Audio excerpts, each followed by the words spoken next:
Hello and very good morning. Madhya Pradesh daily current affair में आज हम बात करेंगे 10 जनवरी के महत्वपूर्ण करंट अफेयर्स के बारे में।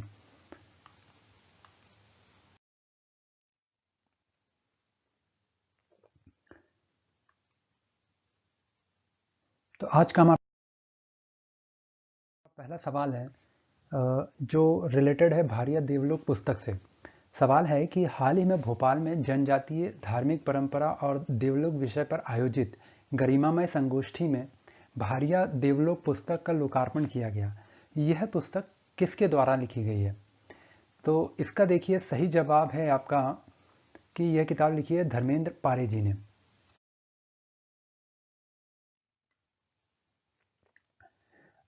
इसके देखते हैं कि ये जो भारिया देवलोक पुस्तक है इसका लोकार्पण तो आपका इस संगोष्ठी में हुआ है, लेकिन ये संगोष्ठी का आयोजन भोपाल के जनजातीय संग्रहालय में किया गया।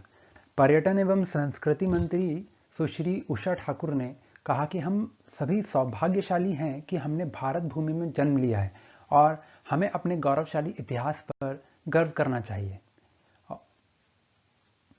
आइए इसके बाद हम देखते हैं कि हमारा नेक्स्ट क्वेश्चन क्या है।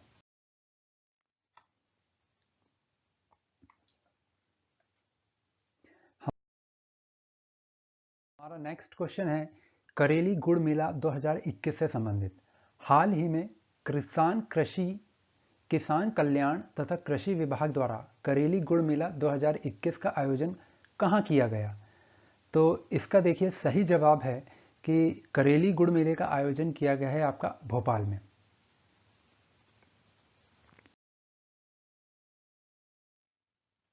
अब देखिए करेली गुड़ मेले से संबंधित कुछ देख लेते हैं कि किसान कल्याण तथा कृषि विकास विभाग द्वारा भोपाल हाट में नरसिंहपुर जिले के द्वारा 8 से 10 जनवरी 2021 तक करेली गुड़ मेले का आयोजन किया गया। इस गुड़ मेले में गाडरवाड़ा की तुअर दाल भी अत्यंत लोकप्रिय रही है।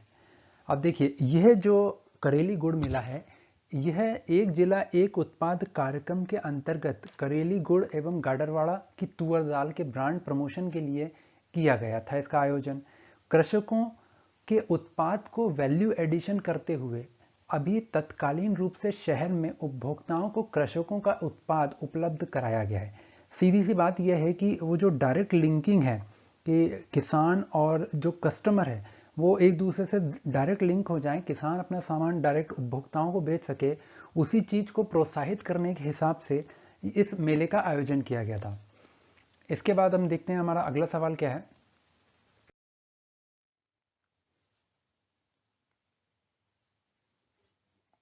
देखिए हमारा अगला सवाल है मध्य प्रदेश धार्मिक स्वतंत्रता अधिनियम से संबंधित। तो देखिए सवाल है कि मध्य प्रदेश धार्मिक स्वतंत्रता अधिनियम 2020 कब लागू किया गया? तो देखिए इसका सही जवाब जो है वह है 9 जनवरी 2021 को यह लागू किया गया है। अब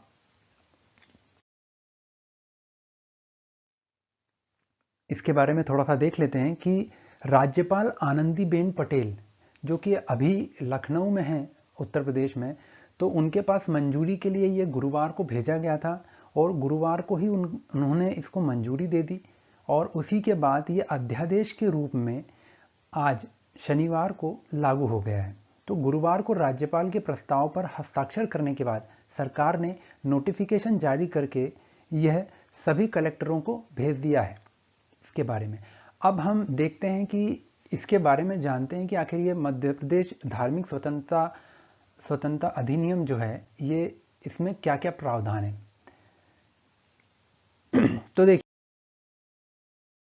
पहला प्रावधान तो यही है कि बहला फुसलाकर या धमकी देकर या जबरदस्ती धर्मांतरण और शादी करने पर 10 साल की सजा का प्रावधान रखा गया है और यह सजा जो है वो गैर जमानती अपराध होगा।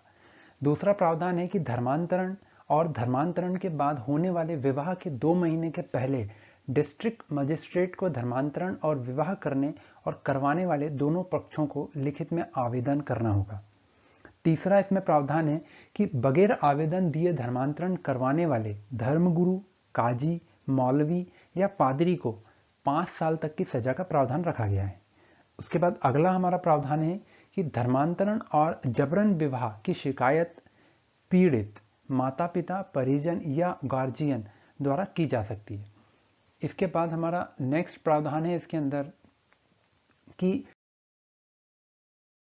सहयोग करने वालों को भी मुख्य आरोपी बनाया जाएगा। मतलब जो इस तरीके के धर्मांतरण या जबरदस्ती धर्मांतरण करके शादी करवाना, इन सब चीज़ों में अगर कोई सहयोग भी कर रहा है तो उसमें जो सहयोगी है उनको भी अपराधी मान लिया जाएगा।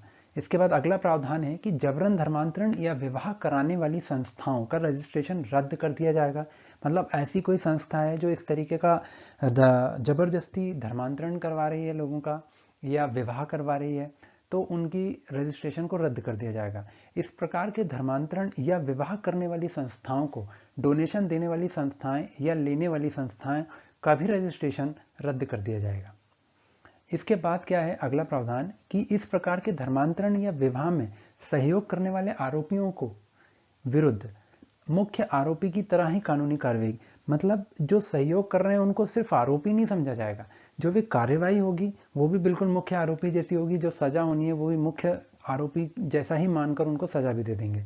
फिर इसके बाद अगला प्रावधान है कि पीड़ित महिला और पैदा हुए बच्चे, अब मान लीजिए इस तरीके की जबरदस्ती धर्मांतरण करके कोई शादी हो जाती है और महिला से बच्चा भी हो जाता है तो उस महिला और पैदा हुए बच्चे के भरण पोषण का हक हासिल करने का प्रावधान रहेगा उस महिला के पास।